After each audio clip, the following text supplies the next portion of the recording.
시청자 여러분 안녕하십니까? MBC 토론 갑론을박 김종태입니다.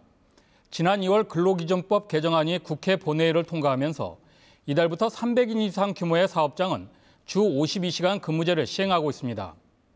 우리나라 근로자의 연간 근로시간은 2천여 시간으로 OECD 주요 국가 중에서 2위를 기록하고 있는데요. 개정 법안 시행에 따라 일과 생활의 균형은 물론 저녁이 있는 삶에 대한 기대가 높아지고 있습니다. 하지만 일부에서는 일하는 시간이 줄어들면서 수익 감소로 인해 오히려 저녁을 굶는 삶이 될 수 있다는 지적도 나오고 있습니다. 오늘 MBC 토론 갑론을박에서는 주 52시간 근로시간 단축으로 인한 지역 노동계의 업무 환경의 변화와 제도적 보완점에 대해서 살펴보고자 합니다. 함께 이야기 나눠주실 패널 소개합니다. 조선대학교 경제학과 임상수 교수입니다. 안녕하세요. 한국노총 여수지역지부 최용선 부의장입니다. 반갑습니다. 곽세연 노무사입니다. 안녕하세요. 참석해 주신 세 분께 감사드립니다. 먼저 임 교수님, 주 52시간 근무제를 정부가 시행한 배경부터 먼저 좀 정리해 주실까요?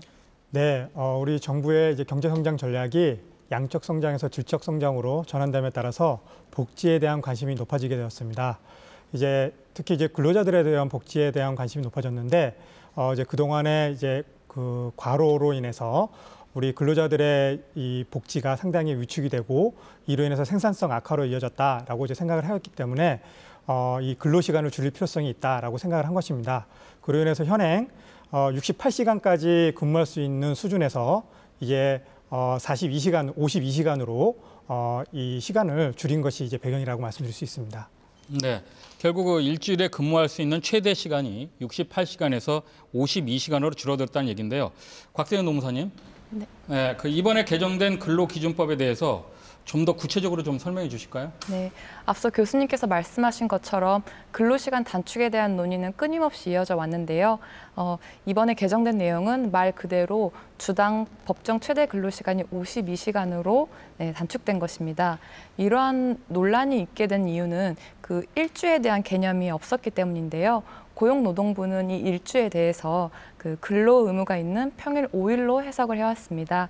이에 대해서 그 결과적으로 이제 휴일 각각을 8시간씩 근무하게 되는 경우에 연장 근로의 범주에 포함되지 않기 때문에 결과적으로는 주당 최대 68시간까지 근무가 가능하게 됐던 것이고요. 이번 개정으로 인해서 일주일을 휴일을 포함한 7일이라고 명시함으로 인해서 법정 근로시간 40시간과 연장 근로시간 12시간을 포함한 최대 근로시간 52시간으로 이제 확정적으로 이제 할 수 있게 된 것입니다. 네, 그렇다면 그 주 52시간 근무제 시행, 노동계에서는 또 어떻게 받아들이고 있는지 궁금한데요. 어떻습니까, 부의장님? 예, 주 52시간 근무제 시행은 왜곡된 장시간 노동 체제 변화와 삶의 질 개선이라는 긍정적인 효과에도 불구하고 산업 현장의 불안감은 커지고 있습니다. 정부는 지난 7월 1일부터 시행된 주 52시간 근무제 시행이 300인 이상 사업장은 이미 다 예상하고 준비하고 있어 문제가 되지 않는다고 하겠지만 현실은 그렇지 못합니다.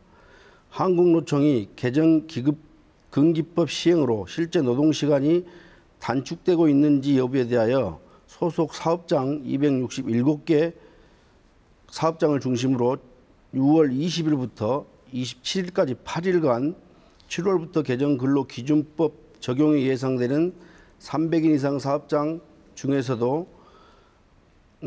47개 사업장의 경우 노동시간 단축이 이루어지지 않는 것으로 조사되었습니다. 최장 주 52시간제 근무 시행에 따른 실질 임금 감소 부담도 의외로 크게 느끼고 있습니다. 임금 감소율 수준은 전체 267개 응답 사업장을 기준으로 전체 평균 16.23% 임금 감소가 발생되는 것으로 조사되었으며 300인 이상 사업장의 경우 16.7% 임금 감소가 발생되는 것으로 조사되었습니다. 노동시간 단축 개정법 제도를 산업 현장에 연착륙하기 위해서는 실질 임금 감소 보전 대책, 지원 대책 등이 함께 마련되었어야 한다고 생각합니다.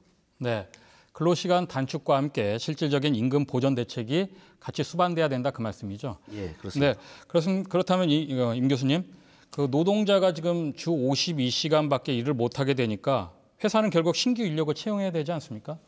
네, 맞습니다. 네. 그래서 고용 창출 효과가 어느 정도는 있을 것으로 보이는데 이것은 아마 인건비를 감당할 수 있는 대기업 위주로 가능하다라는 생각이 들고요.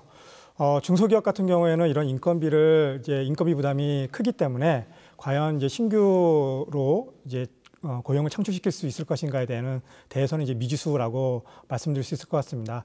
그래서 이제 전체적인 고용 창출 효과를 보면 크게 늘어나지는 않을 것이다라고 이제 예상이 되는데요.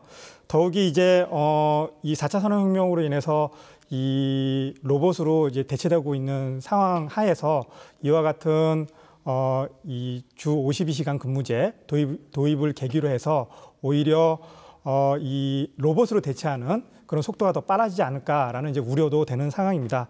또한 이제 그 산업 구조 측면에서 보게 되면은 전남 지역이 지금 이제 서비스 산업, 그러니까 관광 산업을 중심으로 한 서비스 산업의 비중이 높은 상황이거든요.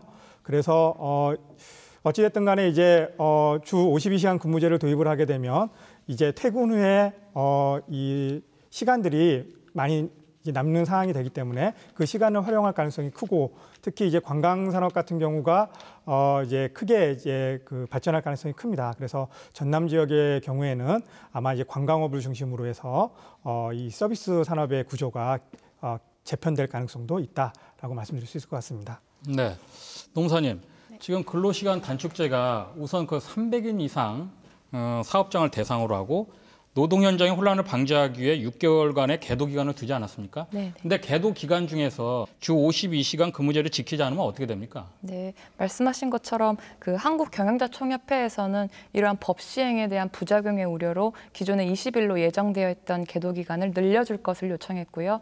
고용노동부는 실제로 6개월의 계도 기간으로 이제 정하게 되었죠. 설문조사에 의하면 기업의 65% 이상이 이러한 계도 기간 연장에 대해서 찬성한 바가 있습니다. 따라서 이 기간 중에 사업주 측에서 법 위반을 하게 된 경우에는 시정 조치를 하게 되고, 그 시정 조치에 대해서 3개월간의 이제 기간을 주게 됩니다. 그 안에 실질적인 노력을 보인다면 이제 법적 처벌이 이루어지지 않고요. 또 1차례, 그러니까 한 차례 정도 3개월의 유예 기간을 더 연장할 수 있기 때문에 결과적으로는 이제 6개월의 계도 기간이 이루어지게 되는 것입니다. 6개월간의 계도 기간을 거쳐서 주 52시간 근무제가 자리를 잡게 되면 우리 사회 전반에 상당한 변화를 불러올 것이다, 이렇게 예상하시는 분들이 많거든요. 교수님 어떻게 보십니까 지금? 네, 가장 크게 변화될 부분이라고 생각이 드는 부분은 우리 이제 거시 경제적인 측면에서의 변화를 살펴볼 수 있을 것 같은데요. 그동안에 이제 우리나라의 이 경제 성장 전략을 보면은 제조업 중심의 수출 중심의 경제 성장이었거든요. 이로 인해서 이제 해외에서 이 경제가 침체가 되게 되면 이것이 우리나라에 이제 직격탄을 주는 그런 영향을 미쳤는데, 이 제조업 위주의 이 성장 전략의 한계라고 하면은 그동안에 일자리를 많이 창출하였는데도 불구하고 최근에 들어서는 이제 이 산업혁명 이런 것들과 연계가 되어서 이제 일자리들이 늘어나는 속도가 많이 더뎌지고 있다는 것입니다. 그래서 이제 우리나라가 지금 서비스 산업으로의 이 발전 전략을 재편하고 있는데요. 이번 주 52시간 도입으로 인해서 이제 내수 중심의 이 서비스 산업이 발전될 가능성이 크고, 그렇다 그러면 이 우리나라의 이제 경제 성장 전략 역시도 이제 제조업 중심의 수출 성장에서 서비스업 중심의 내수 중심의 성장 전략으로 바뀔 가능성이 큽니다. 또한 이렇게 서비스 산업의 경우에는 여전히 일자리를 창출할 가능성이 크기 때문에 이로 인해서 이 반사 이익이 발생할 가능성이 크다고 말씀드릴 수 있고요. 또한 이제 우리 사회적인 측면에서 보게 되면은 당연히 이제 저녁 있는 삶이 되기 때문에 이로 인해서 여가 활동이나 아니면 자기 개발이나 이런 것들을 할 여력들이 많이 생기게 된 것이죠. 그래서 이제 관련 산업들이 후광 효과를 입지 않을까라는 생각이 듭니다. 네, 주 52시간 근무제가 시행한 지 한 2주 정도 됐는데 긍정적인 면과 함께 또 여러 가지 우려도 많다는 얘기가 많아요. 혼란은 없었습니까, 교수님? 네, 적정 수준의 업무량이 어느 정도냐라는 것이 이제 가장 큰 혼란인 것 같습니다. 그러니까 생산직 근로자들의 경우에는 워낙 그 일의 양이 어느 정도 이제 계량화할 수 있기 때문에 큰 문제가 없이 진행이 되는 것으로 알고 있지만, 사무직 근로자의 경우에는 이 적정 수준의 양이 이제 어느 정도 수준이냐를 판단하기가 상당히 어렵거든요. 또한 이제 기업 입장에서 보면은 지금 현행 어느 정도가 적정 수준의 양인지를 모르는 상황에서 인력을 그냥 과감하게 채용한다면 이것이 향후 이제 유휴 인력으로 인해서 기업에게 부담이 될 가능성이 큽니다. 그래서 지금은 이제 주시할 수밖에 없는 상황이고, 그런데 근로자 경우에는 지금 힘든 상황이거든요. 왜냐하면 시간이 줄어들었기 때문에, 일할 수 있는 시간이 줄어들었기 때문에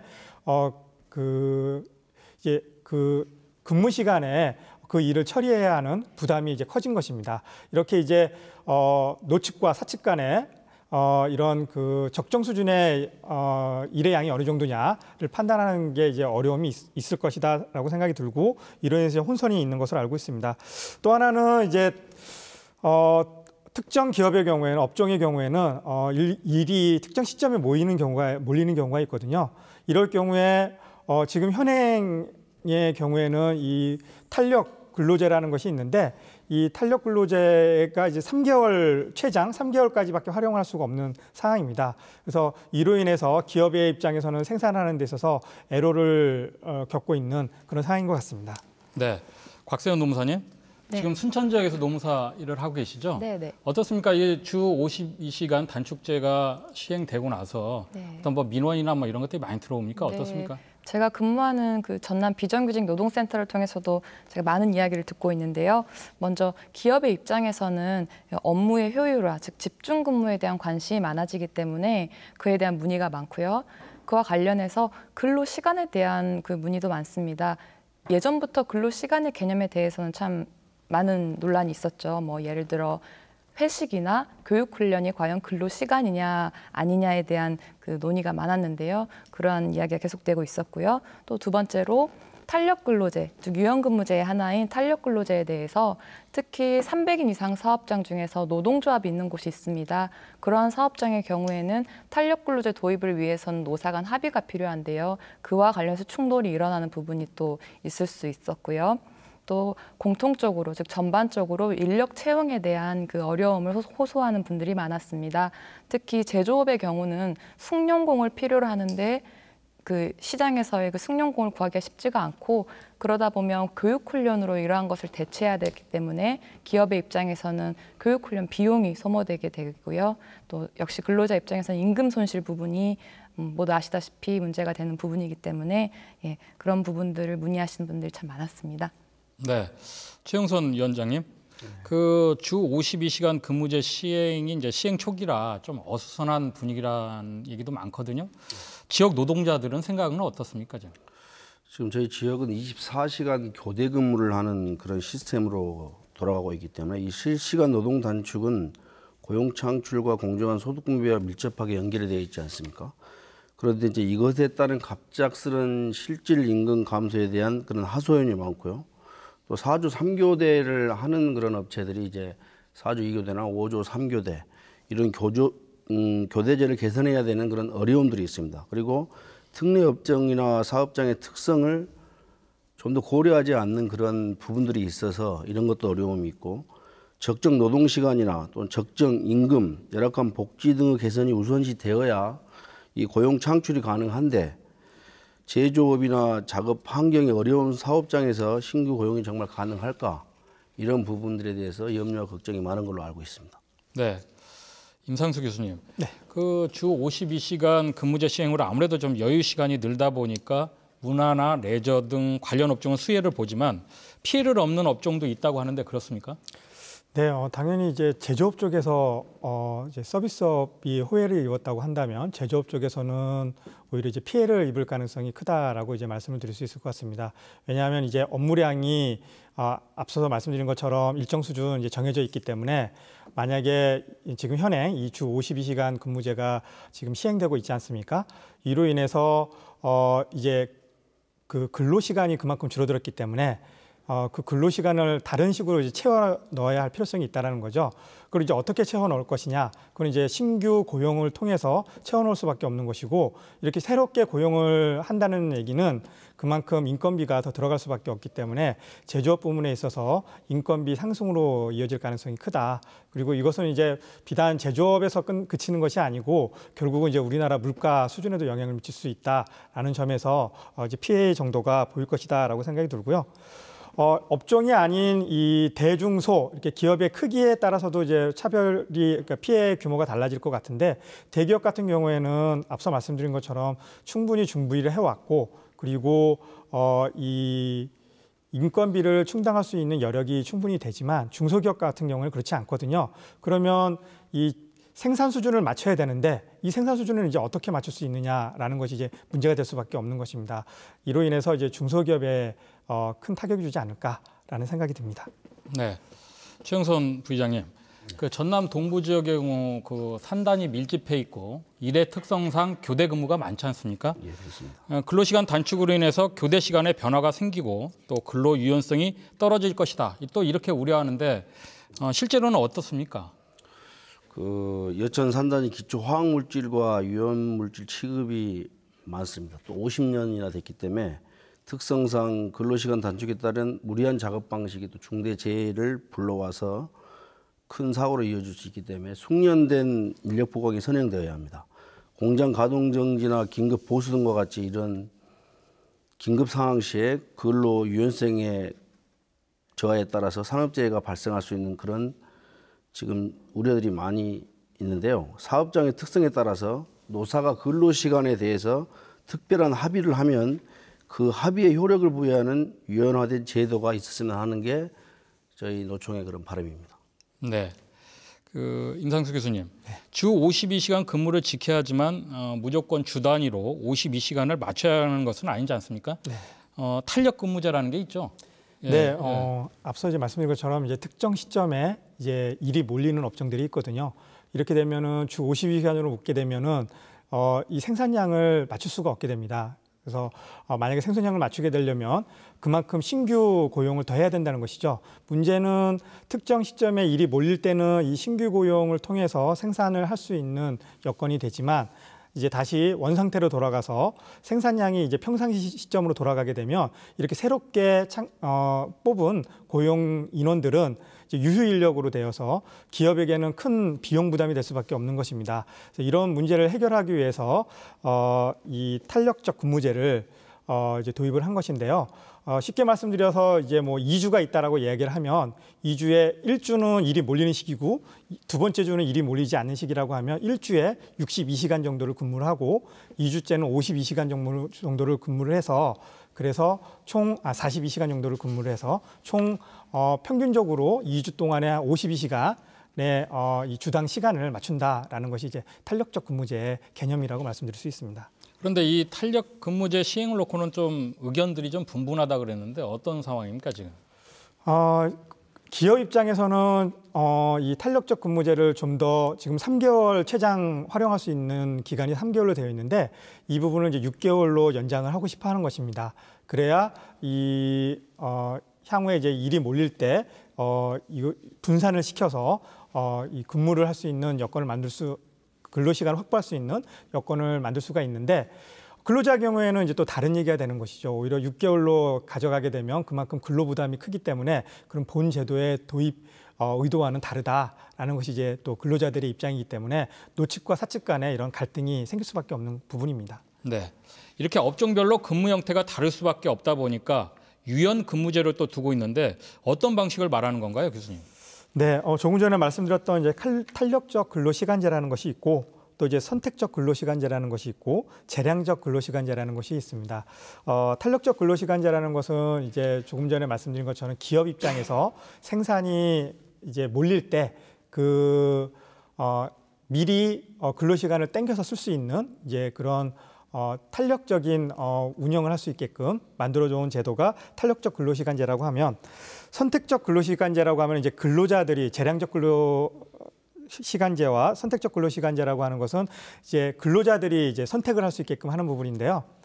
이 세 개 제도 모두 다 이 노사 간에 협의가 있어야지만 이제 가능한 것이고요. 선택적 근로제 시간제를 말씀을 드리면 근로자가 주 40시간 그리고 일 8시간 내에서 재량적으로 선택할 수 있게끔 하는 것입니다. 그래서 재량적으로 근로자가 이제 시간을 어느 정도 자유롭게 선택할 수 있게끔 하는 부분이 있는데 이제 공동으로 작업을 하거나 공동 회의가 필요할 수도 있지 않습니까? 그래서 이제 뭐 의무적 시간대를 설정하든가 이제 이런 식으로 해서 좀 탄력적으로 운영할 수 있게끔 하는 부분이 선택적 근로시간제라고 하고요. 재량적 근로시간제라고 하는 것은 선택적 근로시간제와 유사한데 재량적 근로시간제는 이 근로시간을 명확하게 측정할 수 없을 때 이때 이제 근로자에게 아예 맡기는 겁니다. 그래서 근로자에게 재량권을 주고 일할 수 있는 여건을 만들어 놓는 부분이 이제 재량적 근로시간제라고 할 수가 있고요. 차이점이라고 한다면 재량적 근로시간제는 근로기준법상에서 이제 업무가 이제 정해져 있다는 부분이 차이점이다라고 말씀드릴 수 있습니다. 네. 곽세현 노무사님, 네. 일의 근무 형태도 이제 여러 가지로 바뀌다 보니까 네. 회사에서만 일하는 게 아니라 집에서 일을 하는 이른바 재택근무라고 할 수 있겠죠. 또 기술의 발달로 멀리 떨어진 곳에 일을 하는 원격 근무도 있을 수도 있거든요. 네. 이런 것들은 근로시간에 해당되나요? 뭐 판단 기준이 있을 것 같은데 어떻습니까? 네, 앞서 교수님께서 말씀해주신 그 유연근무제 외에도 법 외, 즉 근로기준법 외의 유연근무제가 있는데요. 대표적인 것이 재택근무와 그리고 원격근무입니다. 재택근무는 말 그대로 근로자가 통신기기를 이용해서 본인의 자택에서 근무를 수행하는 것을 말하고요. 원격근무는 사무실이나 주거지가 아닌 제3의 장소 또는 원격 사무실을 통해서 업무를 수행하는 것을 말합니다. 이러한 두 가지 유연근무제를 시행하기 위해서는 반드시 근로계약서의 근무 장소와 근로시간의 내용을 명시하여야 합니다. 그리고 말씀하신 근로시간 판단에 있어서는 원격근무는 두 가지로 나뉩니다. 먼저 원격 사무실에서 근무하는 경우와 이동형 원격근무가 있는데요. 전자의 경우에는 통상적인 근로시간의 적용을 받지만 후자, 즉 이동이 있는 원격근무의 경우에는 취업규칙이나 근로계약서에 약정된 그 소정 근로시간을 근로한 것으로 간주하게 됩니다. 마지막으로 재택근무의 경우에도 역시 두 가지로 나뉘는데요. 계속 집에서 근무하는 상시형과 집과 사무실을 번갈아서 이용하는 수시형이 있습니다. 전자의 경우에는 근로기준법상 근로시간과 휴식에 관한 규정이 그대로 적용되고요. 후자의 경우에는 약간의 그 측정에서 어려움이 있지만 약정된 사업주와 근로자 간의 약정된 소정 근로시간을 근로한 것으로 간주하도록 행정해석이 보고 있습니다. 이러한 근무제들 역시 그 법의 적용을 피할 수는 없겠죠. 주 52시간 근로 적용을 받도록 시스템적인 어떤 보완이 필요하다고 생각됩니다. 네. 주 52시간 근무제도도 근무 형태나 근무 방법에 따라 상당히 좀 복잡하게 여러 가지로 나눠지는데 꼼꼼히 살펴봐야 될 것 같습니다. 그런데 최용선 부의장님, 비정규직의 경우에는 이런 주 52시간 근무제를 반기지 않는 분들도 많다 그러는데 왜 그렇습니까? 예, 우리나라처럼 대기업이 하청 기업들의 낮은 납품 단가와 낮은 수익 구조 또는 최저가 경쟁 입찰제 속에서 이익을 취하는 구조로 되어 있는 상태입니다. 그래서 표준 입찰제 도입과 원하청 협력업체 간의 지불 여력을 고려한 상호 협력과 지원이 이루어져야 된다고 생각합니다. 특히 비정규직 노동자들에 대한 임금 보존 법안이 정부나 지자체에 의해 법적으로 마련되어야 하고 이를 전제로 임금 손실이 없도록 해야 한다고 생각합니다. 네, 탄력적 근로시간제 법적인 부분이 보완돼야 한다는 목소리가 높습니다만 그 임금 보전 방안에 대해서는 사용자에 대한 법적 처벌 규정이 없는데요. 현실적인 대안이 있습니까? 곽세현 노무사님. 지금 현재 우리 근로기준법 51조 4항에 따르면 사용자가 탄력적 근로시간제를 시행할 경우에 그 근로자 임금 수준이 낮아지지 않도록 즉 보정 방안을 강구할 것을 법적 의무로 규정하고 있습니다. 그리고 또한 동법 시행령에 따르면 노동부 장관은 필요할 때에 그런 보전 방안에 대해서 확인하거나 제출을 명할 수가 있는데요. 문제는 이러한 의무 규정에 대해서 처벌 규정이 없다는 것입니다. 그렇기 때문에 단순히 행정 지도 대상이 될 뿐이지 실질적인 효력을 가질 수가 없는 부분이 있는데요. 노동조합이 있어서 근로자들의 협상력이 있는 사업장의 경우에는 단체 협약으로서 이러한 임금 보전 방안에 대해서 협상을 갖지만 그렇지 않은 대부분의 사업장에서는 근로자들이 실질적으로 탄력적 근로시간제로 인해서 임금 수준이 낮아지더라도 그 보전 방안을 강구할 수 있는 여력이 없었습니다. 따라서 이러한 부분을 근로자 보호 측면에서 법적인 즉 제도적 장치가 필요하지 않나 생각됩니다. 네, 교수님. 그 사용자의 그 지휘 감독 아래에서는 근로시간으로 인정한다면 많이들 궁금해하는 게 회식하고 접대거든요. 일하다 커피 한 잔 마시는 시간, 머리를 식히러 담배 피우는 시간, 이런 것들은 어떻게 하면 근로시간을 어떻게 판단해야 됩니까? 네, 참 애매한 내용들인데요. 우리가 김영란법을 처음에 도입했을 때 상당히 이제 혼란스럽지 않았습니까? 아마 향후에 이런 부분들이 이제 좀 더 이제 구체적으로 구체화되면서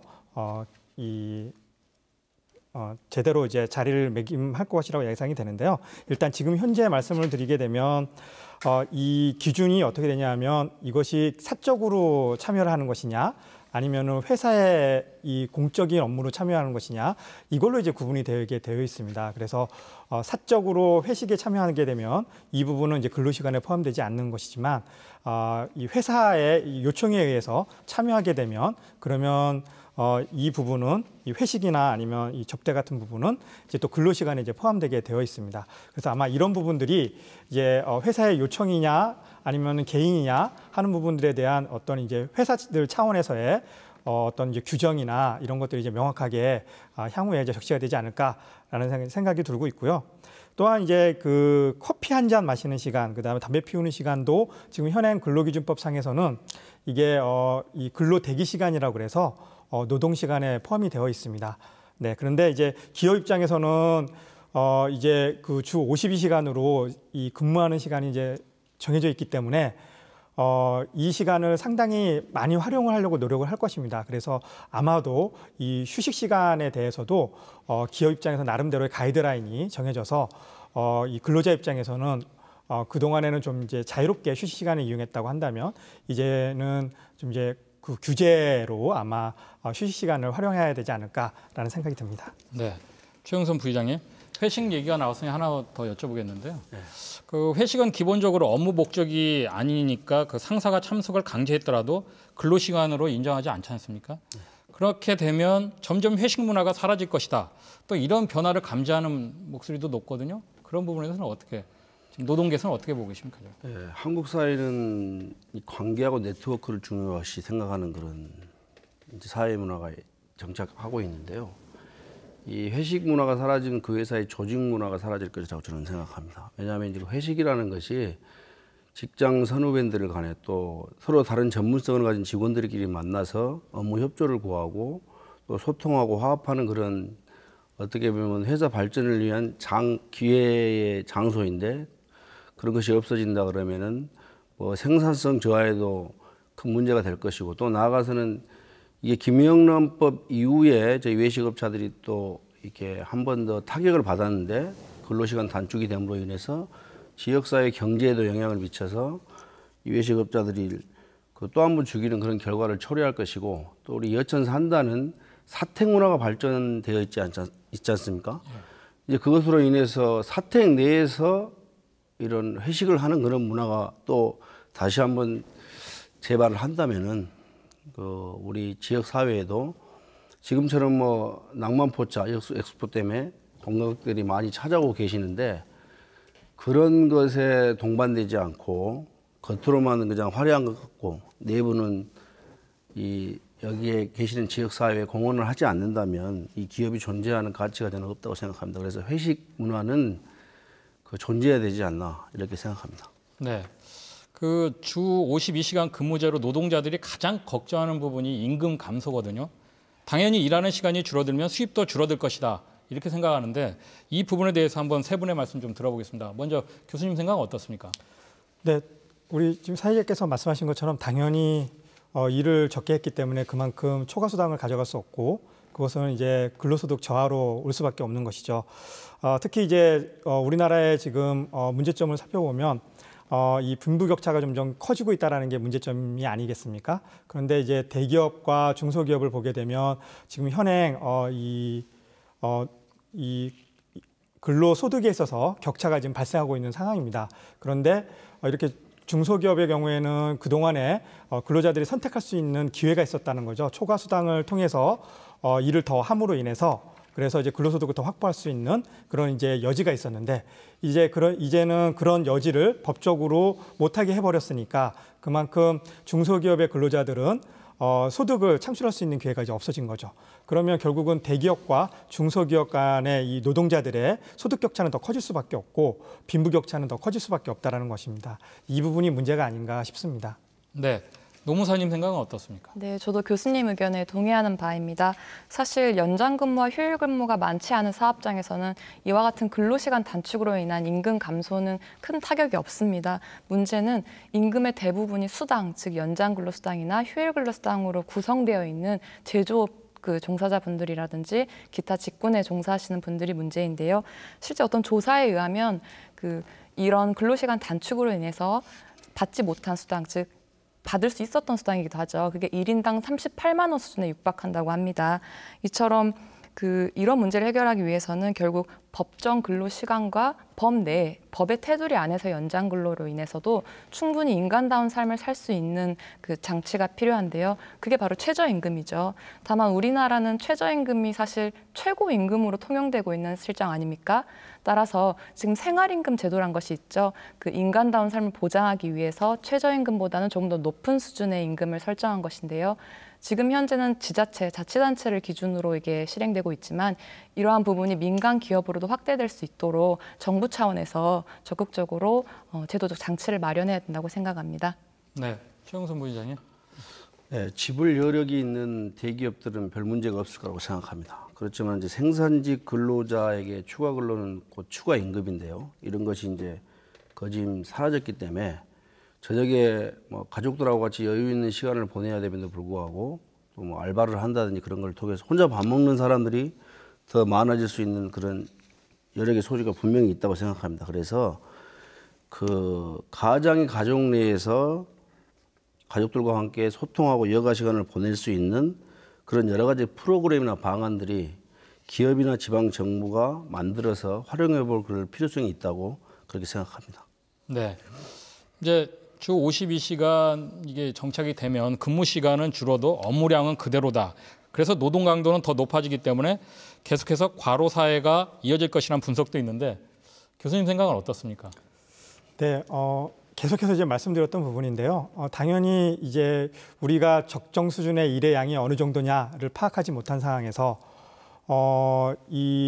지금 일할 수 있는 시간만 줄어든 부분이거든요. 그러니까 여기에 대한 합의가 없는 상황에서 일할 수 있는 시간만 줄어들었기 때문에 그러면 결국은 이 부담이 누구에게 돌아가느냐, 근로자에게 돌아갈 가능성이 크다라는 것입니다. 특히 지금 환경 자체가 우리가 성과연봉제라는 것을 지금 하고 있지 않습니까? 개인이 노력을 해서 나의 이 성과들을 보여줘야 하는 그런 사회입니다. 결국은 주어진 시간 내에 일을 마무리해야 하고 일을 마무리하는 것도 잘 마무리를 해야 하거든요. 이제 그런 환경 하에서 주어진 이 일의 시간이 줄어들었다는 부분은 결국은 근로자들에게 과로를 이게 요구할 수밖에 없는 상황이고 특히 기업 입장에서 보면은 기업 입장에서는 또 주어진 시간을 잘 활용을 해야 되거든요. 그렇기 때문에 이 주어진 시간 내에 생산성을 제고시키기 위해서는 그만큼 이 근로자들에 대한 이 자유를 이제 억압할 수밖에 없는 근로 여건에 있어서 그동안의 자유를 많이 줬던 부분을 빼앗을 수밖에 없는 상황인 거죠. 이제 이런 부분들이 결국은 근로자들에게 스트레스로 작용을 하고 그래서 이제 과로로 이어질 가능성도 우리는 배제할 수 없다. 라고 생각이 듭니다. 그래서 이런 부분들에 대한 부작용을 우리가 잘 감지하고 이에 대한 대책을 마련하는 것도 중요하다라는 생각이 듭니다. 네, 뭐 저한테도 해당 사항인데 저는 이제 방송 업무를 하고 있지 않습니까? 근데 방송 업무나 우편, 금융 등 뭐 21개 특례 업종은 주 52시간 근무 시간을 내년 7월부터 시행한다고요. 네. 그래서 곽선 노무사님, 이런 업종들은 시간 외에도 일을 해왔기 때문인데 네. 노사 대립이 커지지 않을까요? 네, 말씀하신 방송업이라든지 숙박업 같은 경우는 이번에 특례 업종에서 제외가 됐죠. 특례 업종이라 하면 근로시간과 휴게시간에 있어서 어떤 예외를 적용받는 업종을 말합니다. 따라서 이 특례 제외 21개 업종은 내년도 2019년 7월 1일부터 주 52시간 단축 근로시간제를 적용받게 되는데요. 그렇다면 1년 후의 시간이 이제 유예기간처럼 남은 것이죠. 기업의 입장에서는 뭐 유연한 적용을 위한 준비 기간으로 생각할 수도 있겠고 해당 업종에 종사하는 근로자분들께서는 장시간 근로시간에 약 1년여간 더 노출되기 때문에 불이익하다고 할 수 있는데요. 이런 부분 숙제인 것 같습니다. 우리가 풀어야 할 숙제로 남게 되는 것 같습니다. 네, 교수님, 그 주 52시간 근무제 시행이 강제성을 띠다 보니까 노사가 합의해도 52시간 이상 근무하는 것은 불가피하다는 또 그런 얘기도 있거든요. 이렇게 되면 업체들은 이 상황을 어떻게 받아들이고 있을까요? 업체들은 또 하나의 규제로 생각할 수밖에 없는 거죠. 시장에서 우리가 수요와 공급에 의해서 가격이 결정되는 것이 당연하지 않습니까? 노사가 합의하에서 이제 노동의 양을 결정을 하고 그다음에 임금 수준을 결정을 했는데 문제는 이 부분을 우리가 이제 어떤 규제를 통해서 못하게 하는 부분이 있지 않습니까? 결국은 이제 업체들 입장에서 보면은 이제 경쟁을 하는 시장 경제 체제에서 이 또 하나의 이제 규제로 작용하기 때문에 우리가 소위 이제 경제학에서 얘기할 때는 자원 배분의 효율성이 저하된다라고 이야기를 하거든요. 그래서 우리나라 경제 전체에서 이 자원을 활용하는 데 있어서 이제 자원을 충분히 활용하지 못하는 그런 문제를 야기할 수밖에 없다라고 말씀드릴 수 있을 것 같습니다. 네. 그 주 52시간 근무제 시행과 관련해서 노동자가 법의 적용을 받지 못하거나 사용자에게 불이익을 받는 경우도 많을 것 같아요. 네. 이랬을 경우는 법적으로 도움을 받을 수 있는 방법은 없습니까, 노무사님? 네, 어제였죠. 그 7월 9일 그 기점으로 노동청에서 이 법정 근로시간 주 52시간과 관련해서 진정이나 고소 고발된 사건을 그 조사한 결과 한 건도 없었다고 합니다. 이 말인즉슨 현재 300인 이상 사업장 또는 이제 공공기관에서 해당 법을 잘 준수하고 있거나 또는 근로자분들께서 그 암암리에 즉 동의 없이 이제 따르고 있다고 생각할 수가 있는데요. 원칙적으로는 법 위반 사항이 있을 경우에 근로자분들은 그 사업장 관할 노동청에 신고 또는 이제 진정 신고 또는 고소 고발 등을 할 수가 있습니다. 그 경우에 해당 사업주는 2년 이하의 징역 또는 2천만 원 이하의 벌금을 받게 되고요. 다만 현재 6개월의 계도 기간, 앞서 말씀드렸던 그 계도 기간이 있기 때문에 이 부분을 유의하시면 좋겠습니다. 네.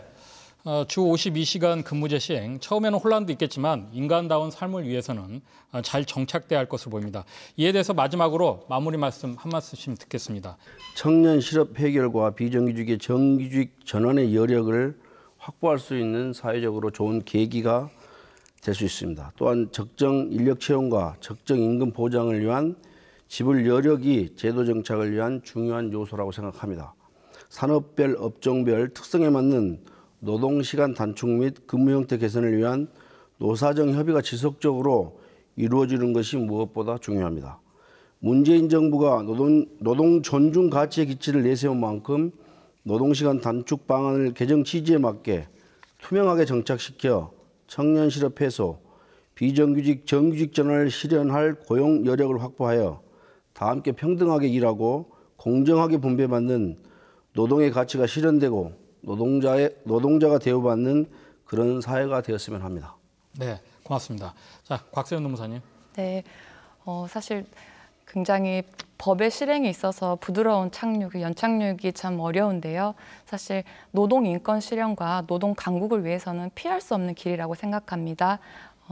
우리나라가 최저임금을 적용받는 그 바운더리에 있는 근로자분들 있죠. 그분들의 보호를 위해서 앞장서고 또 많은 근로자분들께서 관심 가져주시면 원활하게 법 개정 내용들이 실행될 수 있을 것이라고 생각합니다. 네, 임상수 교수님. 네, 저는 이 우리가 지금 이야기하고 있는 주 52시간 근무제가 제대로 잘 정착하기 위해서는 이 제반 여건들이 이미 갖춰져야 하는데 그것들이 이제 갖춰지지 않았다고 생각이 듭니다. 예를 들어서 우리가 단순하게 OECD 국가들과 비교를 해서 멕시코에 이어서 두 번째로 노동 시간이 많으니 이 부분을 줄여서 그래서 노동자들의 이런 과로를 줄이고 그리고 복지를 증진시키고 이로 해서 이제 내수를 증진시켜서 경제를 성장시키겠다라는 이제 목표는 좋지만 문제는 이들 국가들은 이미 이 근로자들 간에 빈부격차가 많이 줄어든 상황을 만들어 놨거든요. 이런 환경들이 이미 조성한 상황에서 이제 근로시간을 줄여도 빈부격차가 크지 않았기 때문에 큰 문제가 되지는 않습니다. 근데 우리나라의 경우에는 지금 여전히 빈부의 격차가 계속 벌어지고 있는 상황에서 이 제도를 도입을 하게 되면 그러면 빈부의 격차가 더 커질 수밖에 없는 상황인 거죠. 그래서 이렇게 이제 빈부의 격차를 이제 어떻게 축소시킬 수 있겠느냐에 대한 이 여건들을 먼저 만들어 놔야지만 이 제도가 빛을 발할 수 있다라는 생각이 듭니다. 저녁 있는 삶이 있으면 뭐합니까? 소득이 그 저녁 있는 삶을 충족시키지 못한다면 그러면 이 부분은 오히려 이제 역행하는 그런 제도가 될 수 있기 때문에 그런 이제 여건들을 만들 필요성이 있다라고 생각이 들고요. 또 하나는 지금 너무 획일적인 기준을 통해서 이 제도를 운영하려고 하고 있는 것 같습니다. 이 기업들과 특히 업종별 그리고 대중소 기업별로 이 제도를 운영하는 데 있어서 이 제약이 다르기 때문에 그 제약들을 유연하게 완화시킬 수 있는 그런 대책들도 마련할 필요성이 있다라는 생각이 듭니다. 네. 근로시간 단축으로 인한 주 52시간 근무제가 시행되면서 업종별, 근로자별 명암이 나뉘고 있습니다. 업체들은 근로시간 단축으로 인건비 부담이 늘거나 생산성이 줄어드는 양자택일의 성향이 늘었고 시급 형태로 임금을 지급받는 생산직 근로자들의 경우는 수익 감소를 우려하고 있습니다. 현실적인 문제에는 유연성을 살리고 보완점을 마련해 우리 사회가 일과 삶의 균형을 찾아갈 수 있길 기대해 봅니다. MBC 토론 감론을 박 시청해 주신 여러분 고맙습니다.